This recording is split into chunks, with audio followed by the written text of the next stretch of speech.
अस्सलाम वालेकुम। उम्मीद करता हूँ आप सब लोग खैरियत से होंगे और फिट फाट होंगे। प्रीवियस वीडियो में मैंने आपको सऊदी अरेबिया सीरीज़ के बारे में कुछ इंट्रोडक्शन और कुछ बैकग्राउंड बताया था। तो आज हम इस वीडियो में बताएंगे कि आपने प्लानिंग किस तरह करनी है। सऊदी अरेबिया का जब आपने प्लान करना है तो वीज़ा लेने से पहले आपने क्या क्या चीज़ें प्लान करनी हैं। ज़रूरी है आपने खुद को मेंटली प्रिपेयर करना है कि यू आर गोइंग अब्रॉड, और आप एक नई बिल्कुल मार्केट होगी, नई जगह होगी, नए लोग होंगे, लैंग्वेज बैरियर भी होगा। तो ये सारी चीज़ों को आपने पहले मेंटली प्रिपेयर होना है, फिर आपने अपना वीज़ा प्रोसेस करना है। पाकिस्तान में नॉर्मली हम लोग वेले रहने के आदी होते हैं, इस तरह का कोई हेक्टिक काम करते नहीं हैं। तो इसलिए सबसे पहले तो आपने अपना माइंडसेट क्लियर करना है कि भाई मैं अब्रॉड जा रहा हूँ, मुझे स्ट्रगल करनी है, मुझे जॉब हंट करनी है, मुझे पैनिक नहीं होना। क्योंकि जो जॉब का प्रोसेस है वो वीक से स्टार्ट होता है, वो आपकी लक के ऊपर है कि आपको 1 मंथ में मिल जाए, 2 मंथ में मिल जाए, 3 मंथ में मिल जाए या 4 मंथ में मिल जाए। ठीक है, तो जैसे जैसे टाइम एक्सटेंड होता है तो हो जाते हैं, तो ये चीज़ें बहुत प्रॉब्लम्स करती हैं बाद में। इसलिए आपने पहले ही प्लान करना है। मैं आपको क्लियरली कह रहा हूँ, आपने कम से कम 3 महीने का प्लान करके आना है कि मैंने 3 माह के अंदर जॉब ढूंढनी है। क्योंकि जब आपका रेफरेंस नहीं होता, नई मार्केट होती है, तो चीज़ें मुश्किल हो जाती हैं। बाकी आपके लक के ऊपर भी होता है कि आप जब आते हैं, लैंड करते हैं, तो किसी कंपनी को कितनी जल्दी रिक्वायरमेंट है, तो आपको 1 मंथ में भी जॉब मिल सकती है, 2 में मिल जाती है। इसलिए आपने मेंटली प्रिपेयर हो जाना है बिल्कुल। उसके बाद आते हैं वर्क एक्सपीरियंस पे। वर्क एक्सपीरियंस सऊदी अरेबिया में बहुत ज़्यादा मैटर करता है। अगर आप बिल्कुल फ्रेश हैं, आप सऊदी अरेबिया बिल्कुल ना आए, मैं आपको बिल्कुल सजेस्ट नहीं करूँगा। बहुत लोग जलील होते हैं, फ्रेशर्स के लिए कोई जॉब नहीं है इधर, और अगर आपको जॉब मिल भी जाती है तो इतनी कम सैलरी भी मिल जाती है। तो 5 साल का मिनिमम आपका एक्सपीरियंस होना चाहिए सऊदी अरेबिया में मूव करने के लिए, 3 से 5 साल का। और वो भी ट्राई करें एक किसी अच्छी फर्म के साथ आपका एक्सपीरियंस हो और टेक्निकल एक्सपीरियंस हो और आपको काम अच्छे से आता हो।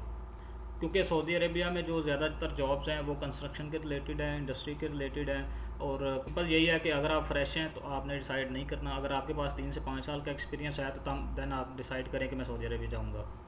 अपनी फील्ड के बारे में आपको पता होना चाहिए। आपने सर्च करना है लिंक्डइन पे, दूसरी चीज़ों पे कि क्या स्कोप है। कुछ चीज़ों का मैं आपको बता देता हूँ। जो इलेक्ट्रिकल इंजीनियर है, मैकेनिकल इंजीनियर हैं या सिविल्स इंजीनियर हैं, तो अगर आप लोग इस कैटेगरी में फॉल करते हैं इंजीनियरिंग में, तो फिर आपके पास अगर 3 से 5 साल का एक्सपीरियंस है तो आप इजीली आ जाएं इधर, इंशाल्लाह आपको जॉब मिल जाएगी। लेकिन अगर आपका आईटी के रिलेटेड बैकग्राउंड है, आईटी के रिलेटेड भी काफ़ी ज़्यादा जॉब्स हैं, लेकिन उसमें भी एक्सपीरियंस मैटर करता है। उसके लिए भी मिनिमम 5 साल का एक्सपीरियंस होना चाहिए अगर आपने ईजिली जॉब लेनी है। नहीं तो फिर अगर आपका एक्सपीरियंस कम है तो वो आपके लिए डिफ़िकल्टीज़ होती हैं।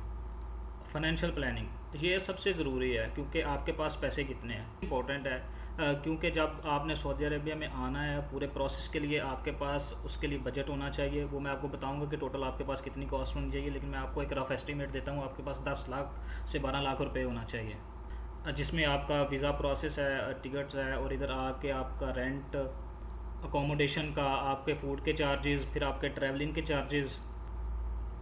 मैं इसको ब्रेक डाउन करके आपको बताऊंगा कि 1 महीने में आपको रहने के लिए, खाने के लिए और ट्रैवलिंग के लिए मिनिमम और मैक्सिमम कितने एक्सपेंस चाहिए होते हैं। तो आपने फिर उसको के अकॉर्डिंगली अपना खुद को मैनेज करना है। उसके अलावा आपके जो डॉक्यूमेंट्स हैं वो तो ऑफ कोर्स आपने रेडी करवा के लेके आने हैं, उनको अटेस्ट करवाना है। आपने IBCC से, HEC से, मूफा से लाजमी टेस्ट करवा के लेके आना है। ये सारे कैसे टेस्ट करवाने हैं इनकी वीडियोस भी मेरे चैनल पे मौजूद है, आप उसको देख सकते हैं जाके। और लास्ट में हमेशा आपने रियलिटी को देखना है। आपने जब प्लान कर लिया तो ख्वाबों में नहीं आ जाना। ठीक है कि मैं सऊदी अरब जा रहा हूँ तो उधर ऐसे हो जाएगा, ऐसे हो जाएगा, मुझे जाते ही जॉब मिल जाएगी, लाखों सैलरी लग जाएगी, मैं ऐसे हो जाऊँगा, ऐसे हो जाऊँगा। Be realistic. चीज़ें डिफ़िकल्ट होती हैं, नई मार्केट में इतनी आसान नहीं होती हैं, लेकिन वही बात है कि difficult roads often lead to a beautiful destinations.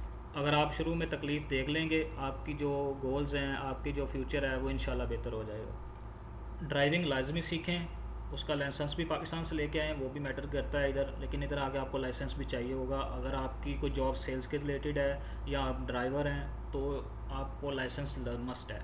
Electrical engineering या मैकेनिकल में कुछ एक्सेप्शंस हैं, लेकिन फिर भी आपको बाद में इधर लाइसेंस लेना पड़ेगा। तो सबसे बेहतर यही है कि आप अच्छे से ड्राइविंग पाकिस्तान से सीखें, अपना लाइसेंस साथ लेके आएँ।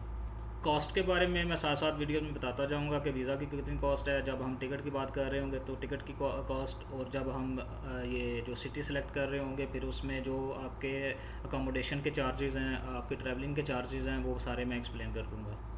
डॉक्यूमेंट्स में जो आपके एजुकेशनल डॉक्यूमेंट्स हैं जो आपने अटेस्टेड करवाने हैं टिल मोफा, प्लस आपके वीज़ाज़ की कॉपीज़ हैं, आपके पासपोर्ट की कॉपीज़ हैं, आपकी पिक्चर्स हैं, कुछ डॉक्यूमेंट्स की जो कॉपीज़ हैं वो भी एक्स्ट्रा करवा लेनी है। सो इन शॉर्ट यही है कि आपने खुद को मेंटली प्रिपेयर करना है, ठीक है, अपने फंड्स इकट्ठे करने हैं, अपने डॉक्यूमेंट्स रेडी करने हैं और वीज़ा की तरफ चल पड़ना है। वीज़ा कैसे लेना है, चीज़ें कैसे करनी है, मैं आपको नेक्स्ट वीडियो में बताऊँगा। तब तक के लिए अल्लाह हाफिज़।